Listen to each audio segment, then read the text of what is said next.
요즘에 저를 좀 사칭하는 불법 리딩방이나 텔레그램 또 단톡방들이 굉장히 좀 많아지고 있는데 각별히 여러분들이 좀 주의를 했으면 좋겠어서 이렇게 좀 영상을 찍게 됐고요. 실제 피해 사례들도 좀 있는 것 같아요. 저는 이런 리딩이라든가 이런 걸 전혀 하고 있지 않거든요. 저를 사칭한 어떤 문자가 온다거나 그런 걸 받으셨을 때는 그냥 무시를 하시거나 꼭 신고를 꼭 해주시면 좀 좋을 것 같습니다. 네, 안녕하세요. 염승환이사입니다. 오늘 2024년 1월 23일 시장 함께 읽기 시작하겠습니다. 저희가 이제 촬영하고 있는 시간은 4시가 조금 넘었습니다. 오늘 먼저 이제 해드린, 오늘 증시는 조금 그래도 살아난 것 같습니다. 만족스럽진 않지만, 오늘 해드릴 내용은 이제 24년 그 상반기 이슈 3가지, 일단 그 음식료 쪽하고, 이런 헬스케어 쪽하고, 그 다음에 화장품 쪽, 여기 관련된 이슈예요. 그래서 그 관련된 기업들 중에서 또 동국제약을 적어 주셨더라고요. 그래서 그것까지 설명해드리고, 대형마트 규제 완화 이제 시작될 가능성이 높아졌고요. 거기에 중국 12월 스마트폰 출하량, 중국 왜 이렇게 부양책 안 쓰냐, 그 원인, 현대백화점, 제이시스 메디칼, 코오롱인더, 현대글로비스, 현대미포조선, HD, 현대중공업, 그 다음에 패시브보다 액티브가 나을 올해. 그래서 하이투자의 이웅찬 연구원님이 보고서를 썼고, 패시브는 이제 지수를 따라서 어떤 자금들이 그냥 그대로 복사하는 거예요. 추정하는 거고, 액티브는 펀드 매니저가 이제 괜찮은 기업을 선정해서 투자하는 거죠. 그 차이가 있는 건데, 근데 아마 액티브가 더 나을 것 같다, 요 내용이고, 마지막으로 우주항공청 설립하는 게 어떤 의미가 있는지 한번 이제 저거 좀 보고서 소개를 해드리도록 하겠습니다. 요 제목 그대로 이제 약간 이제 피부 미용과 관련된 건데, 뷰티테크라고 들어보신 분들도 계실 거예요. 이제 집에서, 그러니까 뷰티 홈 디바이스인데, 그러니까 집에서 자기가 의료기기로 피부를 가꾸는 거죠. 그런 게 많이 늘어나고 있다. 그래서 요새 뷰티 디바이스 주 소비층은 35세 이상의 이제 여성분으로 분들이 주로 한다, 이렇게 나와 있고요. 점점 이제 이 인구들이 고령화되니까 수요는 더 늘어나는 것 같습니다. 화장품만 사용하자니 뭔가 부족하고, 피부과 가자니 비싼 것 같고, 시간도 있고 부족하고, 집에서 하는 건데, 로레알의 YSL 뷰티인가요? 입센 로랑이겠죠? 아무래도 맞나요? 아무튼 거기서 출시한 루즈 서메슈어라는 제품이 있는데, 전용 앱에 립스틱 쉐이드를 추천하거나, 그러니까 립스틱을 이렇게 색깔별로 제공하는 것 같아요. 이 사람에 맞게. 네, 인공지능 알고리즘이. 네. 스웨덴 회사 포레오는 클렌징 디바이스, 그러니까 얼굴 닦는 거죠. 디바이스 루나 포포를 만들었다고 하는데, 이 전자 얼굴, 이 얼굴을 스킨 같은 걸 해가지고 아마 클렌징을 하는 것 같아요. 한국에도 입점이 돼 있다고 합니다. 요게 이제 앱을 통해 가지고 자기한테 이제 맞는 아마 색깔을 바르는 것 같긴 한데요. 예, 아무튼 요게 이제 뷰티 디바이스의 일종이죠. 예, 요렇게 생겼다고 하고요. 그다음 포레오, 예, 요거는 이제 기기죠. 이렇게 피부 클렌징 할 때. 이런 제품들이 늘어나고 있는데, 국가별로는 미국이 1위고요. 일본, 중국, 인도, 한국이고, 이 뷰티테크의 꽃은 어쨌든 저 기기입니다. 그래서 기기만 45조 원 시장이 형성될 것 같고, 고령화에 따라 안티에이징 수요도 증가하고 있고, 그 다음에 침습, 비침습. 침습은 이제 여기에 피부에 좀 뭐가 닿는 거죠. 바늘 같은 거라든가. 비침습은 닿지 않는 거. 근데 옛날에 성형 수술을 많이 했는데, 이제는 성형보다는 이제 저런 쪽으로 많이 가죠. 그리고 성장률이 높대요. 침투율이 낮기 때문에. 보통 이렇게 너무 침투율이 높으면 더 이상 성장할 게 없잖아요. 근데 우리나라만 해도 8.4, 미국이 5.5%밖에 안 됩니다. 이 디바이스, 홈 뷰티 디바이스 보급률이. 시장은 커지는데, 미국이 제일 크고요. 근데 보급률은 한국이 8.4, 미국은 5.5, 일본이 좀 높아요. 11.3. 유럽은 0.5밖에 안 돼요. 관심이 아예 없는 것 같습니다. 근데 고데기가 우리나라 같은 경우는 침투율가 각 가정의 침투율이에요. 10가구 중에, 그러니까 100가구 중에 24가구가 고데기를 갖고 있고요. 공기청정기 우리나라 57%, 미국은 26%, 로봇 청소기, 식기세척기, 건조기. 예. 우리나라는 이제 건조기나 식기세척기 비중은 높진 않은데 미국은 뭐 압도적입니다. 근데 홈 디바이스 기기는 지금 보급률이 지금 굉장히 한 자릿수밖에 안 되니까 그만큼 성장력이 있다고 보는 것 같고요. APR 아시죠? 이제 다음 달에 상장합니다. 그래서 이게 이제 국내 대표 이 홈 뷰티 디바이스 만드는 업체고 증설도 하고 있고요. 매출액이 작년에 2,200억으로 국내 아마 1위 달성을 한 것 같고요. 올해는 4천억. 이런 걸 이제 만드는데요. 부스터 프로, 석션 바디샷, 홈튠. 저도 뭐 사용을 안 해봐가지고 어떤 건지는 뭐 저도 경험은 없지만 어쨌든 뭐 피부에 이제 진동 같은 걸 줘가지고 피부를 좀 개선시키는 그런 장치라고 보시면 될 것 같아요. 이런 것들을 이제 쓰는 이유는 집에 쓰면 더 편리하죠.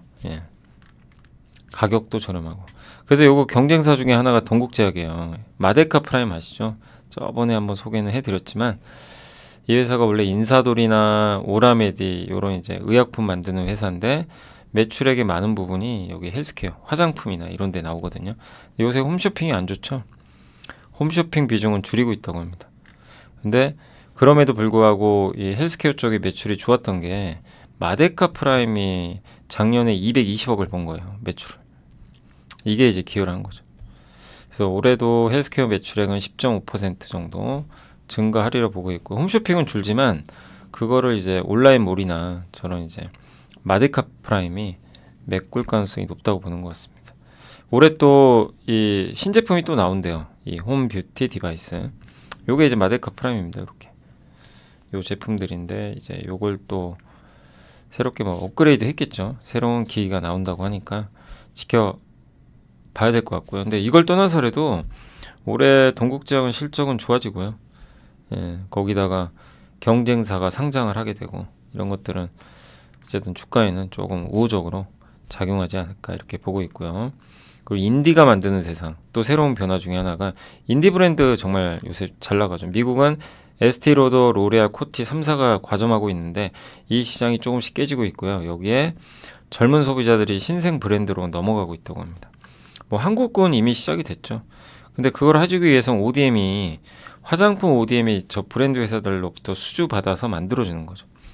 세계 1위가 코스맥스, 2위가 이탈리아의 인터코스, 3위가 이제 한국 콜마 이렇게 돼 있고 북미 매출액은 이 코스메카 코리아 이제 인그루드랩 아시죠? 여기 자회사인데 여기가 미국만 하잖아요 거의. 근데 여기가 코스맥스를 앞지르며 가장 높은 매출액을 기록했다고 합니다. 그러니까 북미 쪽에서 인디 브랜드 점유율입니다. 꾸준히 올라가죠. 인디 브랜드가 많아지면 기본적으로 ODM사가 좋을 수밖에 없어요. 근데 이런 분위기가 계속 이어지는 것 같고 그래서 중소형 ODM사 공부 계속 하시면 좋을 것 같습니다. 유제품 시장은 어려운 거 아시죠? 한국의 유제품 시장 규모 6.5조 원인데 저출산 기조 때문에 영유아 인구도 줄고 그리고 대신에 근데 우유와 분유 비중은 좀 줄긴 줄고 있어요 실제. 근데 인구 감소에도 불구하고 유제품 시장 성장세 자체는 유지된대요. 이유가 식물성 대체유와 치즈가 이제 비중이 좀 늘어나면서 이쪽이 이제 그 유제품 쪽에서 차지하는 비중이 늘어나다 보니까 성장은 하고 있다. 그래서 치즈는 외국계 브랜드가 인기가 많대요. PB 상품하고 서울우유, 매일유업, 남양유업의 점유율이 59%에서 39%, 20%나 10년 만에 점유율이 확 줄어버린 거죠. 식물성 대체유도 75%에 달했던 국내 3사의 점유율이 62%까지 떨어졌다고 하고요. 그리고 국산 우유 대비 한 20에서 30% 저렴한 수입 멸균 우유 수입도 늘고 있다고 합니다. 원유 쿼터제라는 게 있어서 기업들이 축산 농가와 계약한 물량을 무조건 사줘야 돼요. 그래서 우리나라 이제 이 원유 업체들은 조금 지금 업황 자체는 나쁘지 않은데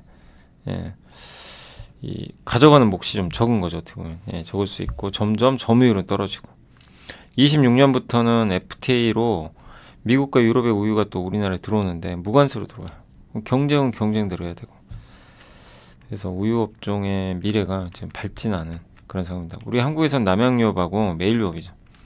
두 회사 다 주가 부진한 거 아마 그런 부분이 있지 않냐라고 보셔도 좋을 것 같습니다. 이런 것들 중에서 악재가 좀 해소되고 그럼 주가는 좀 반등할 텐데 아직은 구조적으로 오르기는 조금 쉽지 않은 그런 국면으로 보시면 되겠습니다. 네, 그래서 이제 세 가지 뭐 그런 부분들 말씀드렸고, 그 다음에 이제 대형마트 규제 완화 기대감, 이거 한국투자증권의 김명주 연구원님이 자료를 적어 주셨고요. 20일 정부가 이제 어제 민생 토론회에서 대형마트 지금 일요일마다 격주로 쉬죠. 요거를 평일로 바꾸는 그런 이제 규제 완화를 언급을 했고요. 매장에서 온라인 배송도 할 수 있게. 근데 이거를 이제 그 아마 지자체의 이해 당사자들과 협의를 통해서 이미 할 수는 있는데 몇몇 이제 지자체는 벌써 하고 있어요. 평일에 쉬고 있어요. 그래서 매출 증가 효과가 일어났고 현재 또 대형마트 영업시간이 오전 10시부터 자정까지인데 새벽 배송을 할 수가 없어요. 그러면 왜냐하면 매장은 닫아야 되기 때문에. 그래서 그거를 개정을 해서 새벽에도 배송할 수 있게. 여야가 합의를 해야 되는 부분이지만 그래서 시간은 좀 필요하지만 이런 부분에 대해서 이제 우호적으로 지금 분위기가 바뀌고 있어서 대형마트한테 긍정적으로 봐야 될 것 같습니다. 그래서 대형마트 의무 휴업일 이틀이 모두 공휴일에서 평일로 전환이 되면 할인 이제 대형마트 같은 경우는 기존 점이 3% 정도 더 포인트가 상승한다 이렇게 보시면 좋을 것 같고 이마트의 별도 영업이익은 22.4%, 롯데쇼핑도 할인점 영업이익은 34%나 증가할 걸로 좀 보고 있습니다. 그리고 슈퍼도 일부 대형 점포는 대형마트처럼 규제를 받으니까 수혜가 예상이 되죠. 그리고 올해 가계 지출에서 내식 비중이 좀 올라가요. 그러니까 집에서 해먹는 수요가 늘어난다는 건 사와야죠. 마트에서. 그래서 할인점 슈퍼에 모두 다 긍정적인 소식이다. 그래서 아마 이게 진짜로 언제 완화될지 아직은 몰라요. 근데 이제 완화가 되면 이마트가 가장 수혜를 받을 것 같고 그렇게 되면 이마트가 영업이익이 기존 대비 43%나 증가할 여지가 있다고 합니다. 그러니까 주가 올라갈 여지가 있는 건데 다만 이게 실제로 진행이 될지는 알 수는 없어요. 그러니까 일단 이렇게 하겠다라는 이제 흐름은 나왔는데 근데 진짜로 저렇게 된다면 어쨌든 대형마트 부진했던 대형마트에는 좀 큰 호재가 되지 않을까 이렇게 보고 있고요. 실제 내식 비중이 파란색인데 확 떨어졌죠. 코로나 때 늘었다가 이제는 다시 오르기 시작하니까 이 부분도 긍정적으로 봐야 될 것 같습니다. 아직 뭐 이런 뉴스들 때문에 막 유통주를 막 사고 막 그럴 좀 상황은 아니지만 적어도 바닥은 나온 것 같아요. 그러니까 이제 보유하신 분들은 여유를 가지셔도 좋을 것 같고요. 자, 그리고 메리츠의 양승수 연구원이 중국 12월 스마트폰 출하량 적어주셨는데 스마트폰 출하량은 전월 대비해서는 좀 안 좋았어요. 4분기 전체로는 8,488만 대, 26.4%, 정년 대비해서는 16%. 그래서 두 개 분기 연속 성장을 했고요. 그래서 작년에 결국 중국 스마트폰은 성장을 했습니다. 4.9%. 그리고 아이폰이 좀 최근에 중국에서 좀 많이 안 팔리다 보니까 그 판매 부진으로 발생한 재고 문제 때문에 중국에서 할인 행사도 하고 있대요. 그만큼 지금 중국에서 사업하는 게 정말 쉽진 않은 것 같습니다. 그래서 연말 유통 채널 재고 확충 증가로 유통 채널에서 그러니까 제조사로부터 유통 채널이 핸드폰을 받아요, 스마트폰을. 그래서 그걸 대리점에 뿌려주거든요. 그래서 그것 때문에 좀 사실 주문이 좀 늘어났는데, 그래서 셀인이 제조사가 유통사에 물량 넘기는 거예요, 판매하고. 셀스로우는 이 유통사가 각각의 대리점 있죠. 여기로 보내는 거죠. 하지만 이제 하반기에 워낙 이 셀인이 많았대요. 유통사에 넘기는 물량이. 그래서 재고는 조금 증가하지 않았을까 이렇게 보고 있고요. TV와 PC도 저렇게 재고 먼저 쌓고 나서 그러니까 재고를 쌓은 다음에 실제 실수요 들어오면 이 유통회사가 갖고 있는 재고가 빠지잖아요. 그래서 다시 주문을 넣고 이게 선순환이 되는데 TV와 PC는 그러지 못했던 게 재고를 쌓아놨는데 실제 또 안 팔렸던 거죠, 많이. 그 재고를 계속 안게 되는 거죠. 근데 아마 스마트폰은 그럴 것 같지는 않다. 그 내용이고 또 중화권 스마트폰 아직 끝난 거 아니다. 왜냐면 화웨이의 노바 시리즈가 신제품인 1월부터 수요에 반영되고요. 또 춘절도 있고. 예, 그래서 재고는 좀 있어서 1, 2월 약간 출렁일 수는 있지만 3월부터는 출하량 증가와 더불어서 부품 주문량도 재반등할 가능성이 좀 높기 때문에 예, 일단 지금 이거를 너무 피크아웃 논리로 보진 말자. 예, 이렇게 보고 있는 것 같고요. 다만 이제 3월, 4월 이렇게 데이터 확인을 해봐야죠. 예, 데이터는 좀 봐야 되겠지만 지금 일단 그러니까 그동안 재고가 부족해서 재고를 쌓았는데 어느 정도 쌓고 판매가 늘어나는 걸 좀 기다리는 단계인데 당분간 주문이 줄 수도 있잖아요. 그래서 좀 주가들이 좀 부진했지만 끝난 것 같지는 않다. 그래서 중화권 노출도 높은 부품사 뭐뭐 있죠? 삼성전기, 세경하이테크, 파이nem텍, 또 JNTC 이런 기업들이 이제 좀 대표적인 기업이라고 보시면 되겠습니다. 자, 메리츠의 치설의 연구원 중국 왜 이렇게 경기 부양 안 하냐? 중국 증시가 오늘은 올랐어요. 오늘 300조인가 증시 안정기금 투입해서 살려놨는데 그건 미봉책이죠. 근본 원인을 해결해야 되는데 리창 총리가 다보스 포럼에서 중국은 단기적인 성장 회복을 위해서 대규모 부양책 안 쓴다. 이거에 실망해버렸어요. 그래서 금리 동결했죠. 그래서 지난해 이미 부양 안 했는데도 5% 성장했으니까 이 정도면 괜찮은 거 아니냐. 그렇게 좀 보고 있는 것 같아요. 예. 단기적으로 성장은 추구하지 않겠다. 이런 내용인 것 같고 중국은 잠재 성장률을 보다 실질 성장률이 떨어져 있어요. 근데 저거를 회복하는 방법은 금리 인하하면 되거든요. 좀 수요를 늘려서. 예. 근데 전혀 그럴 생각이 없어요. 그래서 시진핑 3기 행정부의 정책 흐름은 과거랑 좀 다르다고 하는데 계절성이 약해졌대. 보통 1분기에 부양을 하거든요. 근데 지금 그러지 않고 있고 경기 부진에도 경제 구조 전환 등 구조조정 의지가 너무 강력하다. 그러니까 계속 구조조정하겠다는 거예요. 구조조정 자체는 그러니까 이 증시나 경제 활력을 떨어뜨리는 거죠. 이런 현상의 이유는 아무튼 중국 경기와 정부와 시장 참여자 간의 시각차. 예, 그러니까 시장은 심각하게 보고 있어요. 중국 경기 안 좋게. 근데 중국은 정부는 아닌 것 같아요. 중국 정부. 이렇게 안 좋은데도 예, 작년에 그러니까 5% 이상의 성장률. 작년에 5.2인가 달성한 걸로 알거든요. 예, 그래서 올해 4.5만 달성해도 나쁜 거 아니다. 예, 이렇게 좀 보고 있는 것 같아요. 그러니까 이제 성장에 베팅하려는 투자하려는 그런 의지가 일단 많이 떨어져 있는 것 같습니다. 거기에 대한 실망도 중국 증시의 하락의 원인이었는데 과연 근데 이게 살아날 거냐 이게 좀 관건인 것 같아요. 근데 경기 부양은 아마 하반기에 할 것 같고요. 전 세계 중앙 선거들이 많은 편이라 어쨌든 내년 하반기에는 부양책들이 계속 나옵니다. 금리 인하. 그럼 중국이라고 가만히 있을 리는 없다고 보고요. 예. 그래서 중국도 적절하게 아마 금리 인하 카드를 좀 만지작거리지 않을까. 근데 그게 지금보다는 올해 하반기 쪽으로 조금 보고 있는 것 같습니다. 그래서 중국 좀 시간은 필요합니다. 그리고 양회에서 3월 5일날 양회가 열리는데 거기서 아마 중국 경기 대응 이제 정책 목표 이런 게 발표되거든요. 예, 최근에 근데 이제 각 지방별로 경제 성장률 목표치를 발표했는데 베이징이 5%로 상향했어요. 근데 이거는 그나마 우리가 좀 기대할 수 있는 부분이죠. 예. 그래서 보통 베이징 같은 도시가 저렇게 한번 딱 기준을 제시하면 그거 따라가는 편이라고 하더라고요. 근데 이걸 하려면 고정자산 투자라든가 이게 늘어야 되는데 과연 그렇게 할 수 있을까? 그건 좀 봐야 될 것 같고. 네. 근데 어쨌든 지금 너무 찔끔찔끔한데 부양을 안 하는 건 아닌데 너무 찔끔찔끔 느리. 시장은 그게 아닌데. 그래서 그거 신뢰 회복에 좀 시간은 걸린다라고 좀 보고 있는 것 같습니다. 그래서 중국 증시를 좀 보수적으로 보고 있고요. 인도와 일본 증시가 더 랠리를 할 것 같다라는 그런 최설아 연구원님의 내용이니까 참고하시면 좋겠습니다. 중국이 우리도 안 좋아요. 연초 이후로 정말 거의 최꼴찌인데 중국하고 비교하기는 어렵죠. 자, 한국도 너무 약하고요. 자, IBK의 남성현 송지훈 연구원이 현대백화점 너무 안 좋죠. 계속 흘러내립니다. 4분기 실적 좀 기대감이 낮아진 상태고 근데 백화점은 좋대요. 근데 면세점하고 지누스 있죠. 자회사 매트리스 여기가 안 좋다고 합니다.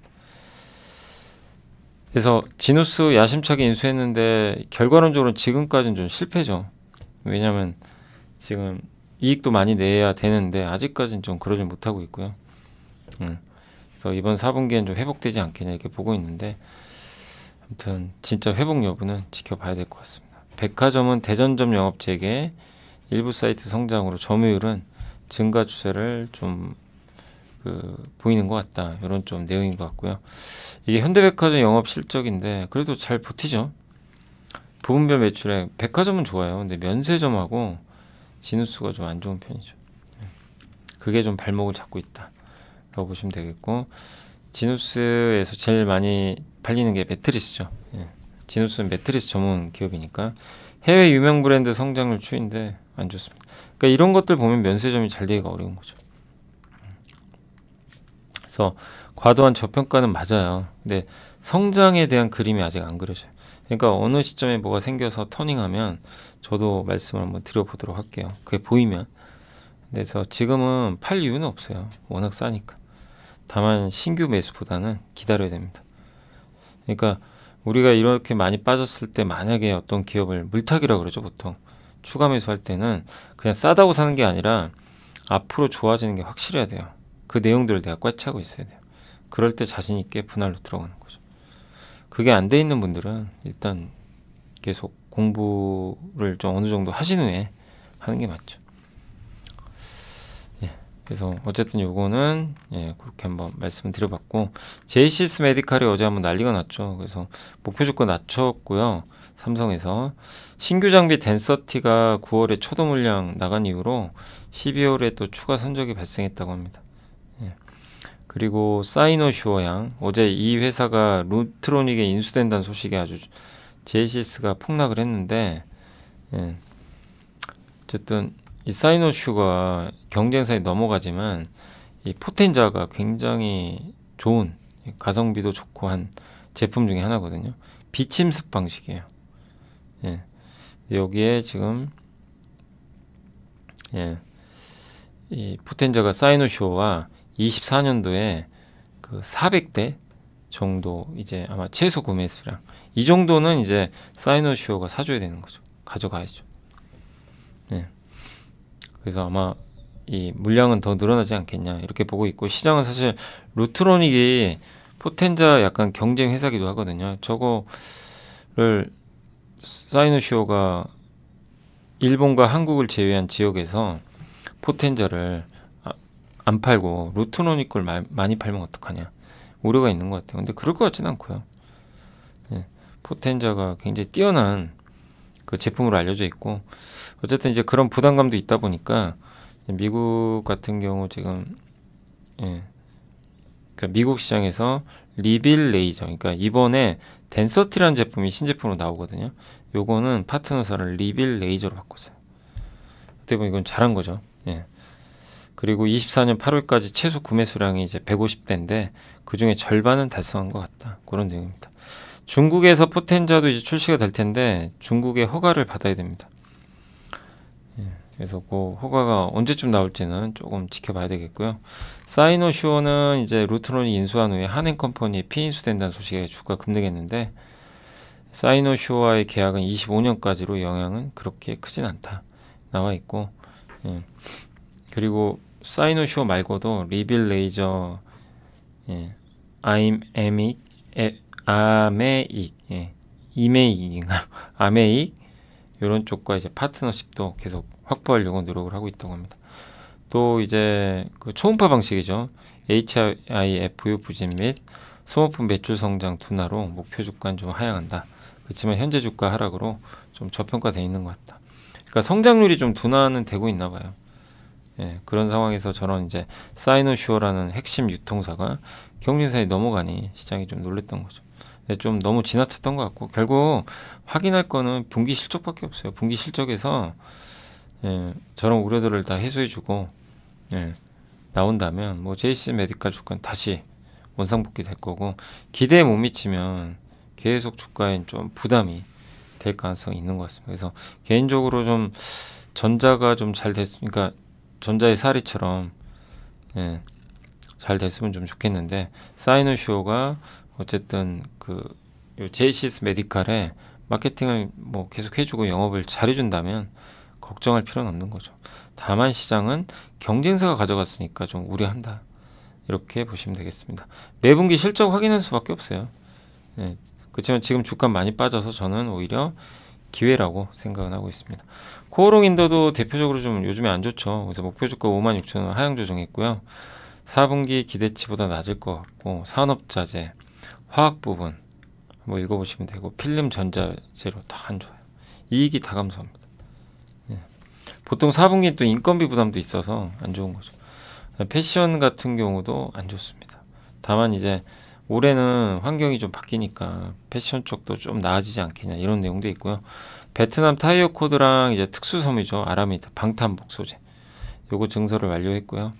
예, 그래서 본격적인 투자 회수기엔 조만간 들어가지 않겠냐 이렇게 보고 있고 또 특히 특수 섬유 아라미드는 작년 12월 시운전 통해 가지고 올해부터 실적에 반영될 가능성이 높다고 합니다. 예. 그래서 모멘텀도 아예 없는 건 아니에요. 근데 뭔가 좀 부족하죠. 석유화학 업황 본업 안 좋고 패션 부분도 부진하고 전 사업부가 다 안 좋아서 주가 부진했지만 아무튼 아라미드 증설이 끝나면서 이제 비용은 줄고 그걸 이용해서 뭐 아까 뭐 그 몇몇 기업들한테 요 물량을 또 납품을 하게 된다면 성장할 수 있는 이제 길이 트이는 거죠. 그리고 최근에 내부자 매수도 좀 긍정적이다. 예. 사이클 산업이잖아요. 보통 석유화학이. 근데 여기서 나빠진 걸 더 나쁘게 보기보다는 언제 좋아질까? 그걸 기다리는 구간 같아요. 그래서 최악은 지나가고 있다. 그 얼마 전에 내부자도 좀 매수를 했던 것 같고요. 근데 어쨌든 업황도 여전히 안 좋고 뭔가 지금 이제 바닥까지 온 것 같은데 확신은 못 하겠고 그러나 여기서 크게 잃을 건 별로 없는 가격대고 밸류가 낮으니까. 그러니까 뭔가 트리거만 생기면 돼요. 예. 그 트리거가 생겼을 때는 좀 중국 소비주도 좀 살아나지 않을까 이렇게 보고 있습니다. 현대글로비스는 이제 목표 주가 29만 원 유지했고요. 4분기 영업이익률 기대치를 6% 하회할 전망이라고 하는데 일단 자동차 운반선 같은 경우 3년 연기 호황이고 4분기에는 용선료도 역대 최고를 넘었다고 합니다. 근데 작년 말에 현대글로비스도 운임 인상에 성공을 해가지고 이 국내발 물량에 대한 운임도 그 비용 반영을 위해서 좀 협상하고 있다고 합니다. 그러니까 국외에서 이제 활용하는 운임 같은 경우는 굉장히 싸게 공급받은 거죠. 예. 근데 이제 국내발 물량에 대한 운임도 협상을 좀 하고 있다고 합니다. 한마디로 현대그램프는 자동차를 유통하는 회사죠. 예. 배에 실어가지고. 예. 그 벌크선 사업도 하고 있고요. 벌크선 수익성 개선도 기대를 한다고 합니다. 구조적으로 이건 좋아지는 부분이죠. 그러나 주가 참 안 가요. 아무튼 주가는 밸류에이션상 완전 바닥권까지는 거의 떨어져 있고요. 예. 자동차 운반선은 이제 운반선 운임이 좀 그 상승할 때 수혜를 좀 이제 받을 가능성이 높은데 자동차 업황이 지금 좋지가 않잖아요. 예, 그런 부분이 좀 부담이다 라고 보시면 되겠습니다. 단 이제 워낙 빠져 있고 하방이 단단하니까 괜찮지 않겠냐 이렇게 좀 판단을 하고 있고요. 현대미포는 실적이 좀 실망스럽게 나왔습니다. 이번에도 적자, 작년 전체가 1529억 적자입니다. 매출은 어떻게든 사수하고 있어요. 근데 적자 폭이 예상보다 크다. 비용이 많이 나가서 그래요. 인력 충원부터 해가지고 그리고 중소형 선박 위주로 구성이 돼 있다 보니까 수주 성과가 올라가도요 이게 이제 좀 뒤늦게 반영되거나 그 폭이 좀 낮은 단점이 있다고 합니다. 컨테이너 LPG, LNG 등 선종을 막론하고 총 15척의 그 납기가 이제 평균 좀 4개월 정도 연장이 됐다고 하는데 그러니까 뭐냐면은 공정이 좀 지연된 거예요. 그러니까 납기보다 4개월 더 늦어진 거예요. 배를 오늘 줘야 되는데 넉 달 후에 준 거예요. 예, 그러니 이게 좋을 수는 없는 거죠. 그럼 그만큼 손실을 입어요. 공정 지연 때문에. 다행히 지난해부터 수주도 이제 조금씩 그 늘어나고 있고 특히 이제 성과 자체가 올랐으니까 그리고 MR 탱커 중형급 원유 운반선 38척도 집중 수주를 했기 때문에 수주 관점에선 괜찮아요. 근데 실적 개선이 나와야 되는데 이건 25년 정도로 보고 있는 것 같습니다. 그래서 결국 현대미포를 바라보는 이제 관점에선 실적 개선 가시성이 떨어지는 건 맞아요.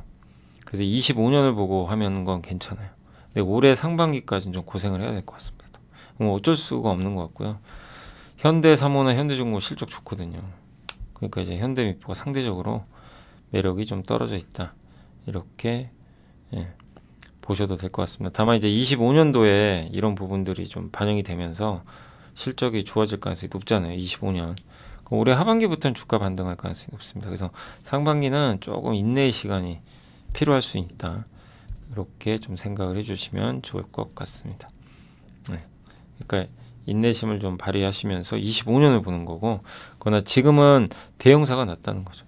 그래서 밑에 이제 현대중공업은 목표주가 유지했고 깜짝 실적 나왔어요. 1386억 흑자.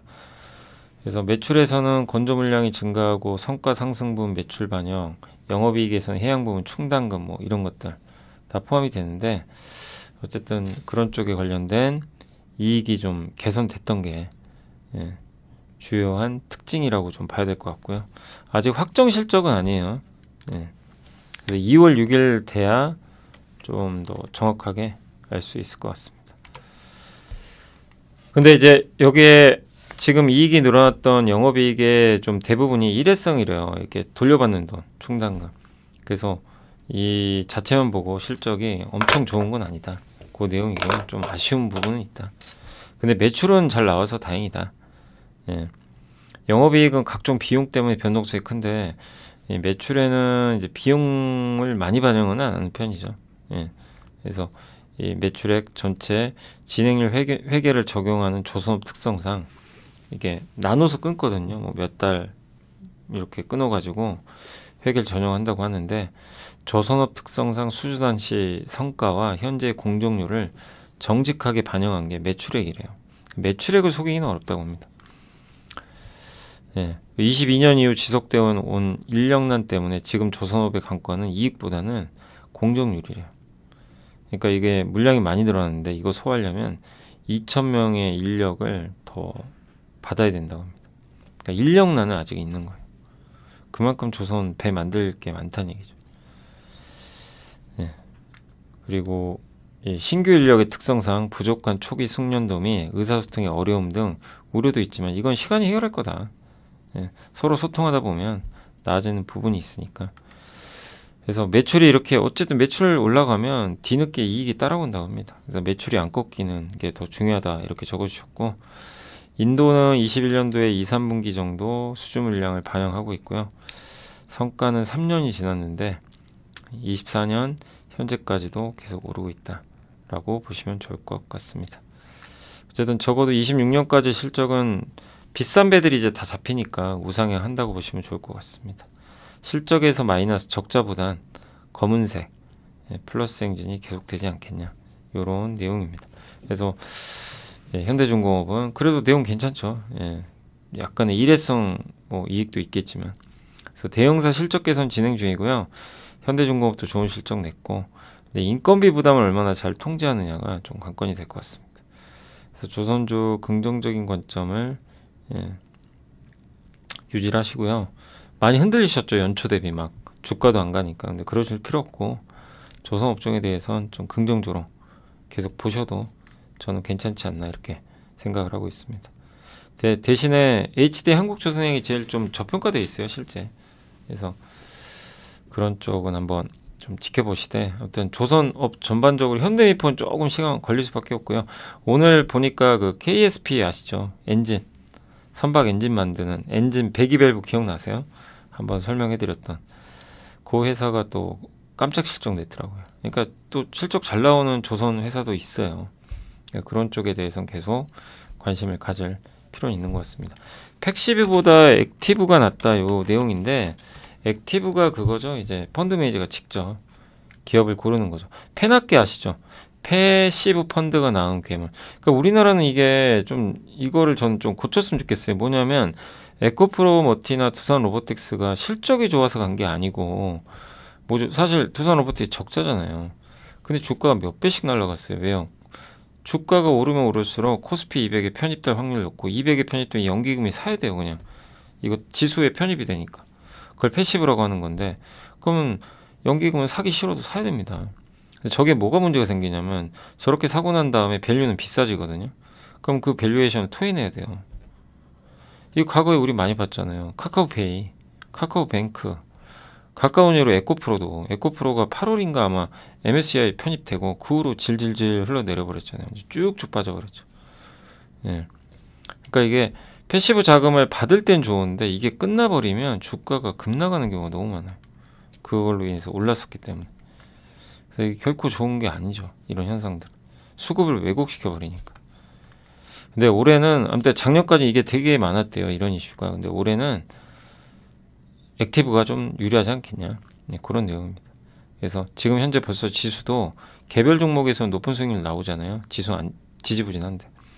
주도 업종도 지금 없는 편이고. 그래서 패시브 전략 사용하기도 쉽지 않고.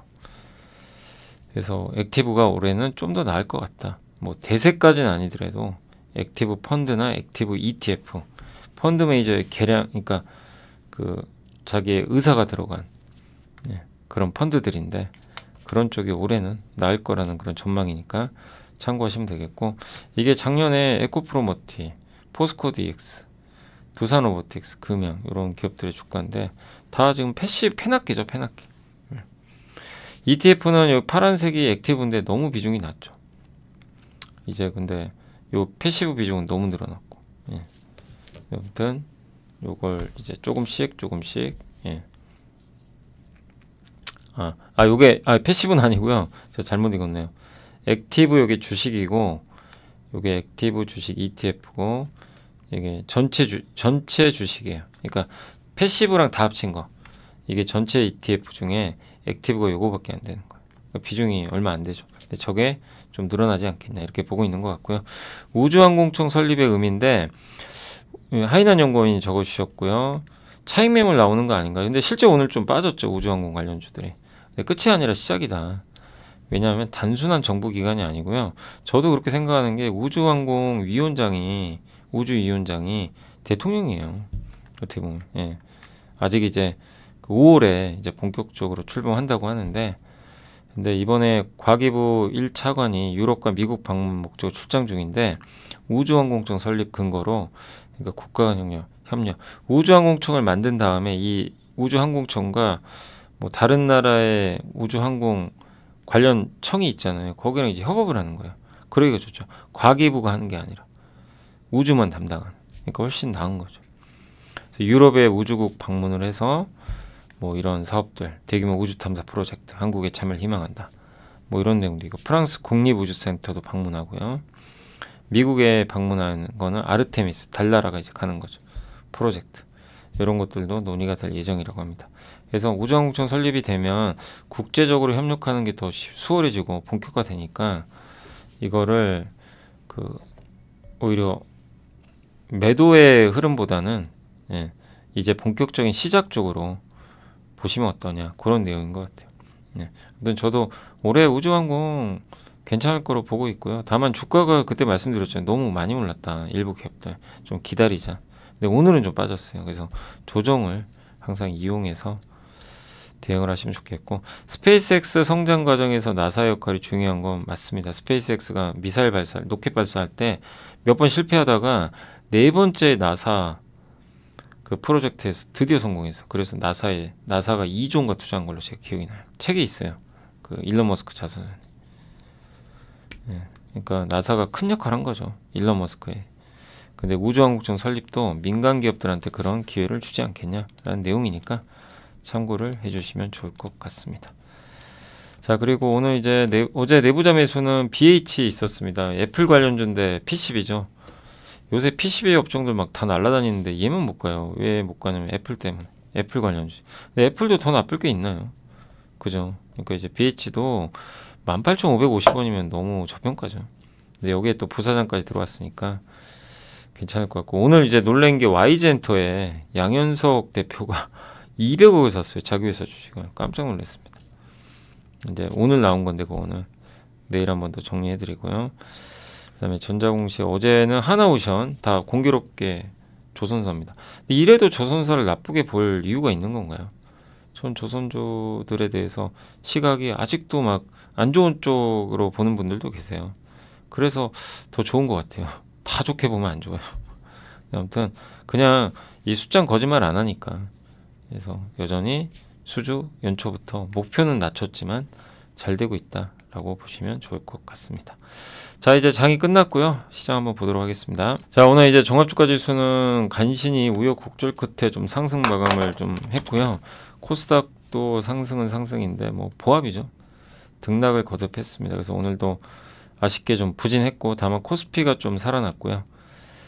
오늘 섹터로는 밥솥 관련주는 어버브 반도체 때문에 그런 거고, 페라이트 중국이 히토류 또 규제한대요.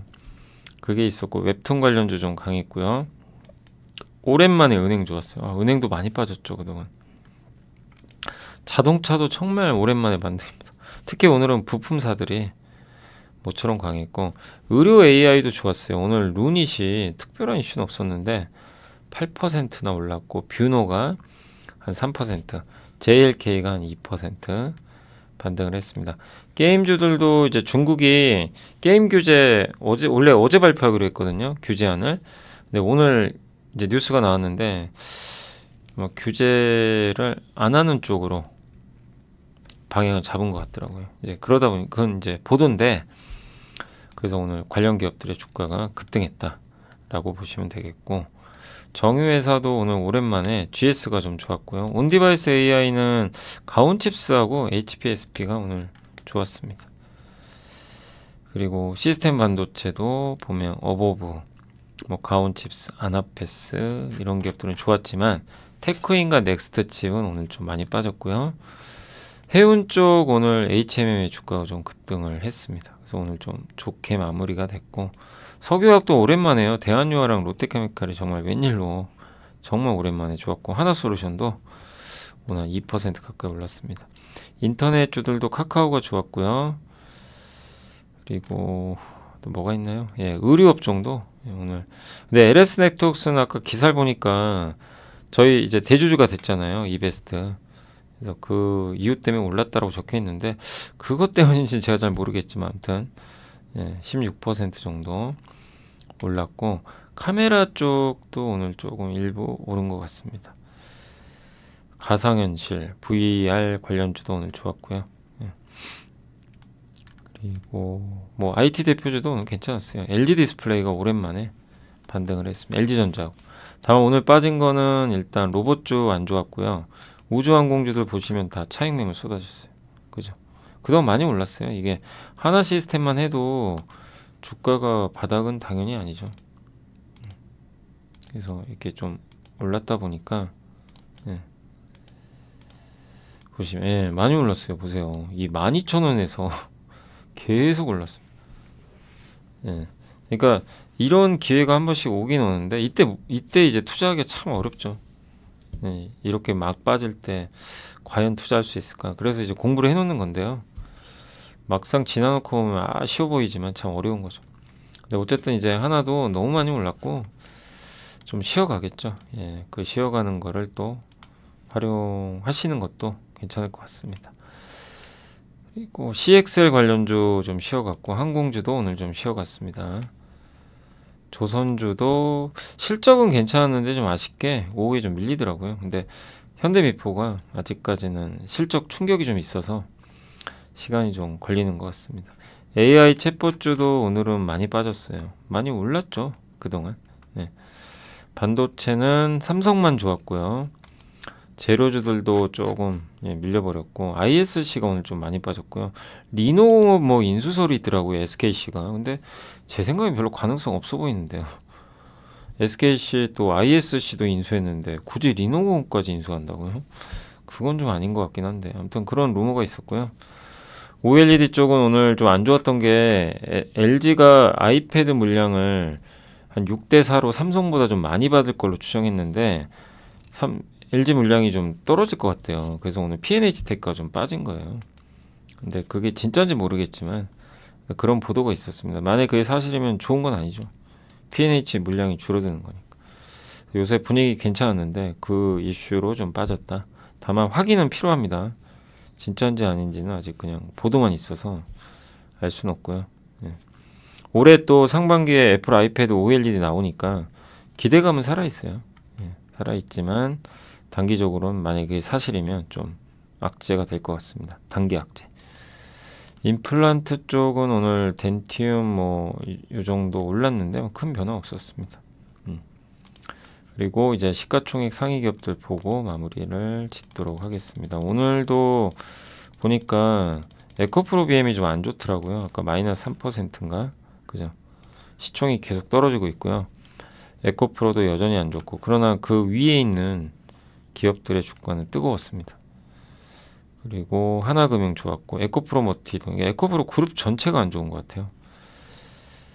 그리고 크래프톤 게임 규제 완화로 급등했고, 오랜만에 아모리 퍼시픽 올랐습니다. HLB 카카오페이, 두산 로보틱스는 좀 빠졌고, 롯데케미칼, LG디플 좋았고, 다 낙폭주죠. 금양 좀 빠졌고요. 현대제철 올랐고, HPSB, 미래에셋증권, 오리온 이런 기업들은 좋았습니다. 하나시스템은 많이 빠졌고요. CJ도 4%, LS머티리얼즈도 이제 다 패시브 펀드로 인해서 올라갔던 기업들이죠. 근데 그게 이제 오늘은 다 충격을 크게 받고 있습니다. 하나생명, 아모레지도 낙폭과 대주로 올랐고요. 룬 28%. 네. 엔캠이 근데 2차전지 내에서는 거의 독보적이에요. 저는 사실 2차전지에서 올해 제일 좋게 본 건 저는 엔캠이었어요. 기억하시죠? 작년 가을부터 계속 좀 언급을 아마 왜냐면 이게 규정 때문에 그래요. 이거는 되게 간단해요. 정부 규정 때문에 미국이나 전액은 현지에서 만들어야 되거든요. 그래서 작년 제가 8월에도 옛날에 한경 재테크 강연에 있었거든요. 거기서도 이제 2차전지 내에서는 엔캠을 가장 좋게 좀 본다라고 좀 말씀을 한번 드렸었어요. 예전에 한번. 예, 근데 한참 안 가다가 요새 근데 왜 이렇게 가는지는 모르겠어요.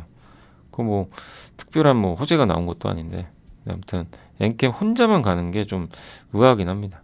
예. 근데 그거는 저도 이유까지는 잘 모르겠고요. 아무튼 저는 개인적으로는 지금 조심해야 된다. 너무 좀 오버하는 것 같아요. 그리고 OCI 홀딩이 좀 살아났고 KCC가 오랜만에 급등했고요. 위메이드도 게임주 좋았고, 네, 뭐 그런 흐름이고 CJENM도 요즘에 좀 실적 기대감이 있어서 분위기가 조금씩이지만 살아나는 그런 모습도 좀 나와주는 것 같습니다. 자, 오늘 이제 방송 여기까지 좀 하도록 하겠고요. 뭐 시간이 벌써 5시 다 돼가지고 좀 마무리를 해야 될 것 같습니다. 자, 오늘 어쨌든 고생하셨고요. 저 내일 아침에는 이제 라이브 있으니까 라이브 시간에 찾아뵙도록 하겠습니다. 자, 요새 매일매일 힘든 장인데 기운들 내시고 여러분이 생각하는 그런 앞으로 괜찮아지고 주가 못 오른 기업들 있으면 끝까지 버티세요. 버티시고 오히려 확신이 있으면 모으는 거죠. 근데 물론 모으려면 공부를 많이 하셔야 돼요. 그 기업을 정말 깊게 공부하셔서 알아내야죠. 그래야 물량을 실지. 그러지 않고 실을 수는 없죠. 그래서 공부를 하시면서 하시고 어쨌든 예, 지금 지수대가 비싼 지수대는 아니니까 여기서는 어쨌든 비중을 줄이는 것보다는 비중을 좀 뭐 장이 흔들릴 때 늘려가는 전략이 난 것 같고 오히려 지수가 많이 올라가지고 또 이제 위로 쭉쭉 올라갈 땐 오히려 조심하시고 그런 식으로 시장을 대응하시면 좋을 것 같습니다. 자, 오늘 고생하셨고요. 저는 내일 뵙겠습니다. 감사합니다.